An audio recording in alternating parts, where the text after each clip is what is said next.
एक जमाने में एक बहुत अमीर और खुशहाल सल्तनत थी जहां हर तरफ अमन और खुशी का राज था। इस सल्तनत की रियाया अपने बादशाह से बेहद मुतमईन थी क्योंकि वो निहायत इंसाफ पसंद और मेहरबान था। लोग सुकून से अपनी जिंदगियां गुजार रहे थे और हर चेहरे पर खुशी नजर आती थी। मगर उस महल की मलका बे औलाद थी और उसके दिल में एक ही ख्वाहिश थी कि उसके यहाँ भी एक प्यारी सी औलाद हो जिसकी हंसी से महल गूंज उठे और हर कोना खुशियों से भर जाए। वो अक्सर खामोशी से अपने कमरे की खिड़की से बाहर देखती, बच्चों को खेलते हुए देखकर उसका दिल भर आता और वो दिल ही दिल में दुआ करती कि एक दिन उसकी जिंदगी में भी ये खुशी जरूर आए। ओहो मलका, आज फिर आप कुछ उदास सी लग रही हैं। बादशाह अपनी मलका को तसल्ली देता, वो उसे दिलासा देता कि एक दिन उनकी ये ख्वाहिश जरूर पूरी होगी। मगर मलका की आंखों में छुपी उदासी हर बार जाहिर हो ही जाती। एक दिन मलका शदीद बीमार हो गई और बादशाह उसकी देखभाल में रात दिन मसरूफ रहा। वो एक लम्हे के लिए भी उसके पास से दूर न जाता, मगर अफसोस कोई भी दवा असर नहीं कर रही थी। बादशाह सलामत, हमने हर मुमकिन कोशिश कर ली है मगर कोई भी दवा मलका पर असर नहीं कर रही है। एक आखिरी उम्मीद बाकी है। जंगल की गहराई में एक नायाब सुनहरा फूल है जिसमें बेमिसाल शफा है। तो फिर देर किस बात की, फौरन वो फूल हासिल किया जाए। जी हुजूर, आपका हुक्म सर, आंखों पर वो फूल जरूर लाया जाएगा। सिपाही, मेरी बात गौर से सुनो। बादशाह का हुक्म है, तुम्हें घने जंगल से एक सुनहरा फूल लाना होगा। हकीम ने उस फूल तक पहुंचने का रास्ता एक सिपाही को समझा दिया और सिपाही तेज घोड़े की रफ्तार से दिन भर सफर करता हुआ एक घने जादुई जंगल में पहुंच गया। ये फूल बहुत नायाब था, इसे रिपंजल का फूल कहा जाता था और उस फूल तक पहुंचना आसान नहीं था। इस फूल में एक खास रोशनी थी, मगर हर नेमत की एक कीमत होती है और उसकी भी थी। सिपाही ने एक एक करके उस बाग के सारे रिपंजल के फूल तोड़ लिए और उसी रात महल की तरफ रवाना हो गया। मगर ये फूल जिसके घर के सामने से तोड़े गए थे, वो घर एक चुड़ैल का था जिसका नाम गुथल था, जो बज़ाहिर एक जवान लड़की लगती थी, मगर वो कई 100 साल पुरानी चुड़ैल थी जो उस फूल का रस पी पी कर जवान रहती थी। ठीक उसी दिन जब ये फूल तोड़े गए, वो उन्हीं फूलों का रस तैयार करने की तैयारी कर रही थी।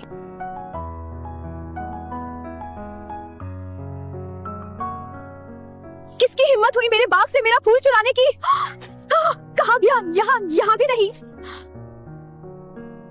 जो भी ये फूल ले गया है वो मुझसे बच नहीं सकेगा। शायर ने क्या खूब कहा है, चेहरे की झुर्रियों में छुप गई कहानियां हजार, हर लकीर वक्त की एक खामोश पुकार। हम मुस्कुराते रहे दुनिया के लिए उम्र भर और आईना दिखाता रहा गुजरता हुआ हर साल। उस दिन जब उसे फूल न मिले तो गोथल पर जैसे वक्त का जादू उल्टा पड़ गया। वो पलक झपकते ही बूढ़ी होने लगी और खौफ व बेबसी के आलम में उसकी आंखों से आंसू मुसलसल बहते रहे, जैसे उसकी सारी ताकत उससे छिन रही हो। उधर महल में उन फूलों के रस को निहायत एहतियात से तैयार किया गया और सारे तबीब इस अमल में लग गए ताकि इलाज में किसी किस्म की कोई कमी बाकी न रह जाए। मेरी अहलिया, ये फूल का अरक पीजिए, उम्मीद है आपकी तबीयत बेहतर हो जाएगी। मलका को रोजाना उस फूल का रस बड़ी एहतियात और मोहब्बत से पिलाया जाता रहा और कुछ ही दिनों में उसकी हालत आहिस्ता आहिस्ता बेहतर होने लगी। उसके चेहरे पर फिर से रौनक लौटने लगी और महल में उम्मीद की एक नई उम्मीद जाग उठी।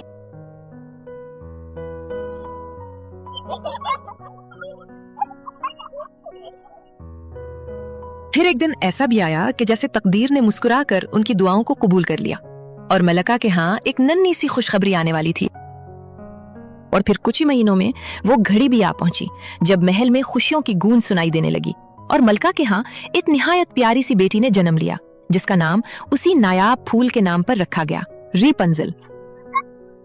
वक्त के साथ साथ रिपंजल बड़ी होने लगी। वो अपनी माँ के साथ हंसती खेलती और उसे सूरज की सुनहरी तस्वीरें बनाने का बेहद शौक था।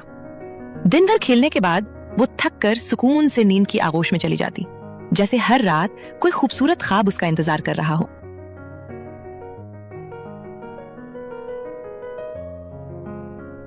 इधर गोथल गम में डूबी बूढ़ी होती गई कि एक दिन एक खबर ने उसे चौंका दिया। महल में एक नन्ही शहजादी ने जन्म लिया है जिसका नाम रिपंजल रखा गया है और कहा जाता है कि वो उन्हीं जादुई फूलों की बरकत से दुनिया में आई है। ये सुनकर गुथल गुस्से और बेचैनी में आ गई और उसने दिल ही दिल में एक खतरनाक इरादा कर लिया कि वो चोरी छुपे महल जाएगी ताकि किसी न किसी तरह उन जादुई फूलों की एक झलक या एक पत्ता ही हासिल कर सके।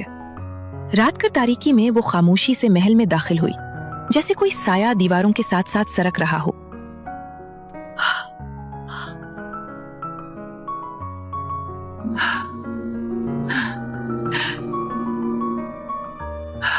मगर जैसे ही उसने रेपेंजल को सोता हुआ देखा, वो बेइख्तियार उसकी तरफ खिंची चली गई। नन्ही शहजादी के सुनहरी बाल चांदनी में चमक रहे थे। गुथल ने आहिस्ता से उसके बालों पर हाथ फेरा, और जैसे ही उसने ऐसा किया, उसके अंदर एक अजीब सी ताकत दौड़ गई और वो पल भर में फिर से जवान हो गई। उस अचानक मिलने वाली जवानी के लालच में आकर उसका दिल और भी सख्त हो गया और वो रेपेंजल को अपनी बाहों में उठाकर खामोशी से महल से ले गई, जैसे कोई राज रात की तारीकी में छुप गया हो। मासूम रेपेंजल दिन भर की थकन के बाद गहरी और पुरसुकून नींद में सोई हुई थी। उसे खबर तक ना थी कि उसकी दुनिया बदलने वाली है। गौथल निहायत एहतियात से उसे अपनी गोद में उठाकर आहिस्तगी से घोड़े पर सवार हो गई। आखिरकार गौथल उसे एक बहुत ऊंचे और वीरान मीनार तक ले गई, जो हर तरफ से तन्हा खड़ा था। वहां पहुंचकर उसने रेपेंजल को उस मीनार में आप कैद कर दिया, जहां न कोई दरवाजा आसानी से पहुंच में था और न ही बाहर निकलने का कोई रास्ता। कैसी ने क्या खूब कहा है, हमने अपनी जवानी यूं ही कैद में गुजार दी, ख्वाब देखते रहे मगर हकीकत सवार ना सके। उम्र कैद काटी हमने अपनी ही ख्वाहिशों में और वक्त के हाथों खुद को आजाद ना कर सके।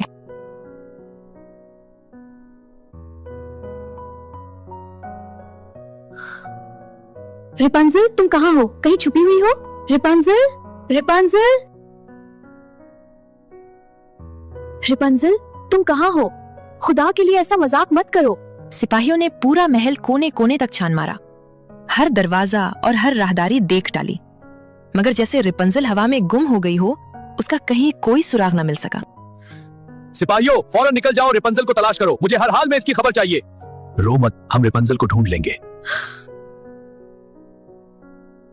बहुत साल गुजर गए, दिन महीनों में और महीने सालों में बदलते गए और रेपेंजल अब 18 साल की हो चुकी थी। रेपेंजल उसी ऊंचे मीनार में कैद अपनी जिंदगी गुजार रही थी, जहां उसकी दुनिया बस चंद दीवारों तक महदूद थी। गौथल ने उसके सुनहरी बाल कभी न काटे और ना ही काटने दिए, क्योंकि वो उन बालों को छूकर अपनी जवानी वापस हासिल करती थी। मगर मासूम रेपेंजल को इस राज और गौथल की इस खुदगर्जी का जर्रा बराबर भी अंदाजा न था। वो तो उसे ही अपनी दुनिया और अपनी माँ समझती थी। मैंने सारी जिंदगी इसी मीनार में गुजारी है, बस दिल करता है कि देखूं बाहर की दुनिया कैसी है। रेपेंजल, बाहर की दुनिया बेरहम और संगदिल है। तुम सिर्फ यहीं महफूज हो, सिर्फ मेरे साथ। तुम नहीं जानती बाहर कितनी बुराई है। मैंने हमेशा तुम्हें महफूज रखा है। जी माँ, मैं जानती हूँ आप मेरे लिए बेहतर ही चाहती हैं। महल में मलिका और बादशाह अपनी गुमशुदा बेटी की याद में तड़पते रहे और वक्त के साथ आहिस्ता आहिस्ता बूढ़े हो गए। हर साल जब रेपेंजल की सालगिरह आती तो वो उसकी याद में अपने महल से रोशन लालटीनें आसमान की तरफ छोड़ते, जैसे हर लालटीन के साथ अपनी दुआएं और उम्मीदें भी हवा के सुपुर्द कर रहे हों। ये चरागा हर साल उसी दिन क्यों होता है? यही वो रोशनियां हैं जो मुझे हर साल अपनी तरफ बुलाती हैं। काश मैं एक बार उन चरागों को करीब से देख सकूं। रेपेंजल को न अपनी सालगिरह याद थी, न ही अपने असली माँ बाप के चेहरे, क्योंकि वो बहुत छोटी उम्र में ही कैद हो गई थी। मासूम रेपेंजल इन रोशन चिरागों की आदी हो गई थी और वो हर साल इनकी तस्वीरें अपने मीनार की दीवारों पर नक्श करती थी। खबीस चोर, तू हमारे हाथ से कैसे बच सकता है? पकड़ो इसे। एक रोज उसी जादुई जंगल में हलचल मच गई जब कुछ सिपाही एक चालाक चोर के पीछे दौड़ रहे थे। उसका नाम फिलिन राइडर था। वो हवा की तरह तेज कदमों से भागता, दरख्तों के बीच से निकलता और हर मोड़ पर सिपाहियों को चकमा देने की कोशिश कर रहा था। वो अपने घोड़े पर सवार होकर हवा से बातें करता दौड़ा और घने दरख्तों के बीच से गुजरता हुआ एक सुनसान गार तक जा पहुंचा,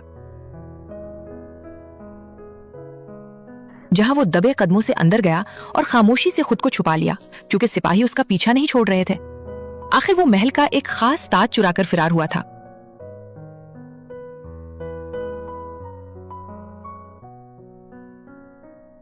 सिपाही अभी भी यही है। मैं क्या करूं? कहां जाकर छुपूं? उसकी नजर एक ऊंचे मीनार पर पड़ी और खुद को छुपाने के लिए उसके जहन में एक ख्याल आया। ये टावर मेरे काम आ सकता है। ऊपर जाकर छुपता हूं जब तक खतरा टल नहीं जाता।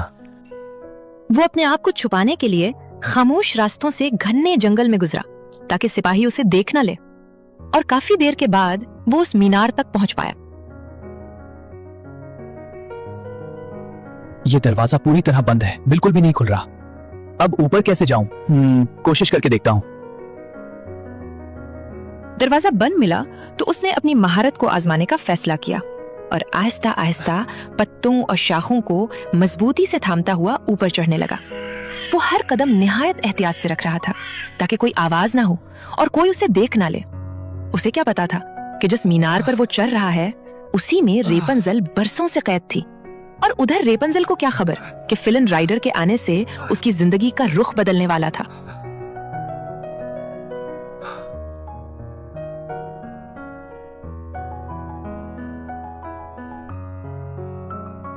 आखिरकार जब वो ऊपर पहुंचा तो थकन से निढाल हो चुका था।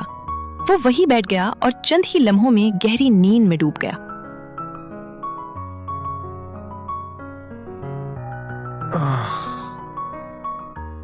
सर पर तवा मारने के बाद रेपंजल घबरा गई।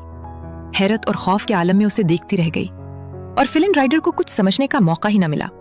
वो वहीं बेहोश होकर गिर पड़ा। रेपंजल की नजर फिलन राइडर के चुराए हुए ताज पर पड़ी। वो हैरान हो गई, जैसे उसने कोई अनोखी और चमकती हुई चीज पहली बार देखी हो। उसने धीरे से आगे बढ़कर बड़े एहतियात से उसे उठाया, आंखों में हैरत और तजस्सुस लिए, जैसे वो किसी अनजाने राज को समझने की कोशिश कर रही हो, और फिर बड़े प्यार से उसे अपने सर पर सजा लिया। उतनी देर में फिलन राइडर को होश आ गया। उसे कुछ समझ न आया कि वो बेहोश क्यों हुआ था। उसे ये भी अंदाजा न हुआ कि उसके बैग में अब ताज मौजूद नहीं था, और वो मीनार से जाने लगा।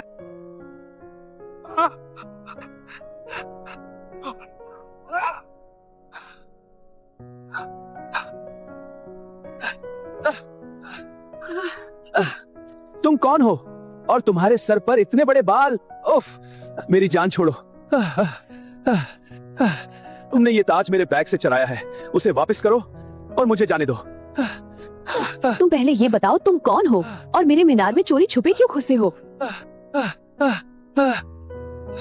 हर कोने की तलाशी लो, वो दूर नहीं गया होगा। जल्दी करो, बादशाह सलामत इंतजार कर रहे हैं। अगर वो मिल जाए तो फौरन पकड़ लेना, उसे भागने ना देना। खबीस चोर यहीं कहीं छुपा है, जिसने ताज चराया है उसे गिरफ्तार करके बादशाह के पास पेश करो।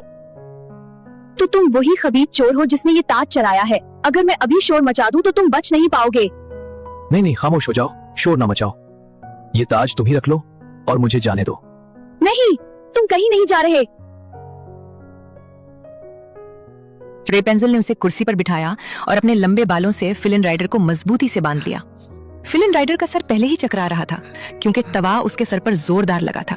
इस वजह से वो थोड़ा परेशान था और उसका जहन ठीक तरह काम नहीं कर रहा था। रेपेंजल एक अजनबी के आ जाने से परेशान थी, मगर उसके साथ उसे एक उम्मीद की किरण भी दिखाई दे रही थी। उसने फिलन राइडर को दीवारों पर बनाई हुई चिरागों की तस्वीरें दिखाई। मैं तुम्हें यहाँ से तब जाने दूंगी जब तुम मुझे ये चरागां दिखाने ले जाओगे। अगर तुमने जरा सी भी चालाकी दिखाई तो मैं शोर मचा दूंगी। हाँ हाँ ठीक है, ले जाऊंगा। मेरा सर दर्द कर रहा है, तुमने जो फ्राई पान मारा है। और रेपेंजल ने फिलन राइडर के साथ अपने मजबूत बालों का सहारा लेते हुए मीनार से नीचे उतरना शुरू किया। जैसे ही वो पहली बार खुली फजा में आई, तेज हवा ने उसके बालों को छू लिया तो वो एक लम्हे को थम गई। ये उसके लिए एक नया एहसास था। मुझे डर लग रहा है, अगर माँ को पता चल गया तो मुसीबत हो जाएगी। फिक्र मत करो, हम रात ढलने से पहले वापस आ जाएंगे। ठीक है। रेपेंजल ने जब पहली बार कुदरत के नजारों को देखा तो वो खुशी से बेकाबू सी हो गई, जैसे उसकी दुनिया ही बदल गई हो। कभी वो हंसती हुई झूला झूलती और कभी नरम घास पर बैठकर आसमान में जगमगाते सितारों को हैरत से देखती रहती, जैसे हर मंजर उसके लिए एक नया ख्वाब बनकर उभर रहा हो। सुनो, महल में चरागा होने वाला है, चलो कश्ती में नहर की तरफ चलते हैं। ठीक है। जैसे ही वो दोनों महल की तरफ बढ़े, आसमान यकायक रोशन चिरागों से जगमगा उठा। वो दिल मोह लेने वाला मंजर था, जैसे सितारे जमीन के करीब आ गए हों और आसमान रंगों की रोशनी से सजा दिया गया हो। और रेपेंजल को यूं महसूस होने लगा जैसे उसकी सबसे बड़ी ख्वाहिश आज हकीकत बनने वाली हो। फिर अचानक एक लालटेन कश्ती के पास आकर गिरा। रेपेंजल यकायक बचपन की धुंधली यादों में खो गई। जैसे कोई पुराना ख्वाब उसकी आंखों के सामने हकीकत बनकर आ गया हो। इस लालटेन पर वही सुनहरी सूरज की तस्वीर थी जो वो बचपन में अपनी माँ के साथ बनाया करती थी। ये तो वही तस्वीर है जो मैं बचपन में अपनी माँ के साथ मिलकर बनाया करती थी। इसका मतलब मेरी असल माँ तो महल की शहजादी है और गोथिल ने मुझे जबरदस्ती कैद कर रखा है। ये तो सरासर जुल्म है। गोथल बहुत खुदगर्ज और चालाक निकली। तुम्हें अपने असल घर वापस जाना होगा। हमें वापस मीनार जाना होगा क्योंकि मैं ताज वहीं छोड़ आई हूँ। ठीक है। वो दोनों खामोशी से मीनार की तरफ बढ़े, इस उम्मीद के साथ कि वो ताज उठाकर उस मीनार को हमेशा के लिए छोड़ देंगे। दरवाजा पूरी तरह बंद नहीं है। लगता है गोथल ऊपर होगी।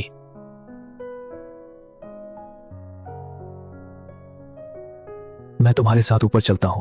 तुम्हारा अकेले जाना ठीक नहीं है। मगर जो उन्होंने खौफनाक मंजर देखा वो ऐसा था कि किसी भी इंसान की रूह कांप उठे।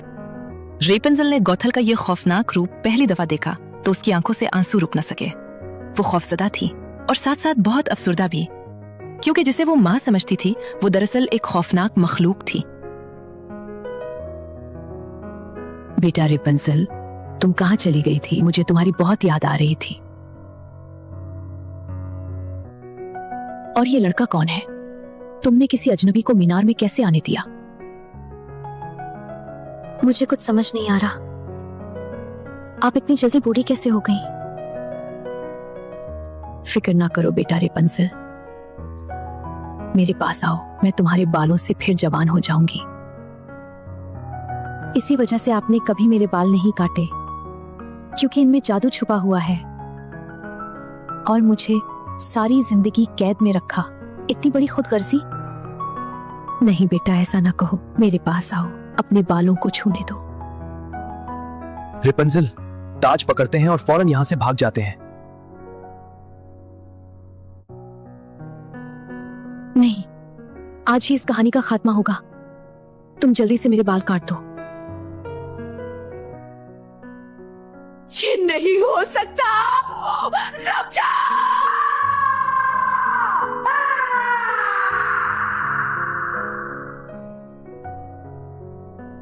और यूं गुथल हमेशा के लिए इस दुनिया से मिट गई, जैसे उसका नामो निशान ही बाकी ना रहा हो।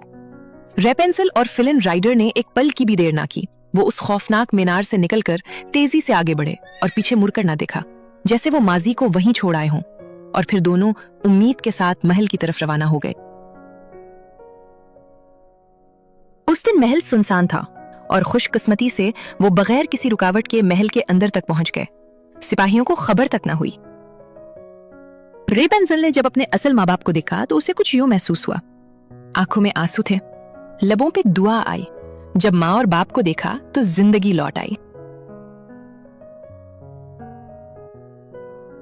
बेटा, तुम अंदर कैसे दाखिल हुई और इतना रो क्यों रही हो?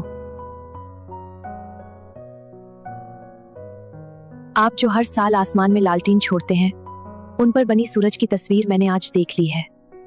रेपेंसिल, तुम्हें कौन उठाकर ले गया था? तुम कहाँ चली गई थी?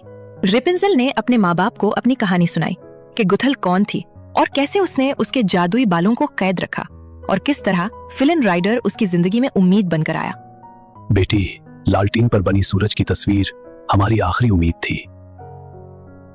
हम उसे जानबूझकर आसमान में छोड़ते थे ताकि तुम जहां भी हो उसे देख लो। और आखिरकार हमारी बेटी ने देख लिया और हमारे पास दौड़ी चली आई। और यूं रेपेंसिल अपनी असल माँ बाप से जा मिली और तीनों आखिरकार एक दूसरे से मिलकर बेहद खुश हो गए, जैसे बरसों की दूरी एक लम्हे में खत्म हो गई हो और उनकी दुनिया फिर से मुकम्मल हो गई हो। बादशाह और मालिका फिलिन राइडर से बहुत खुश हुए। उन्होंने रेपेंसिल की पसंद को अपनाया और यूं खुशियों और दुआओं के साथ दोनों की शादी कर दी गई। मगर आखिर में फिलिन राइडर ने रेपेंसिल को एक हैरत अंगेज तोहफा दिया। तुमने ये ताज मीनार से कब उठाया? मुझे तो पता ही नहीं चला। मैं एक खबीस चोर जो हूं,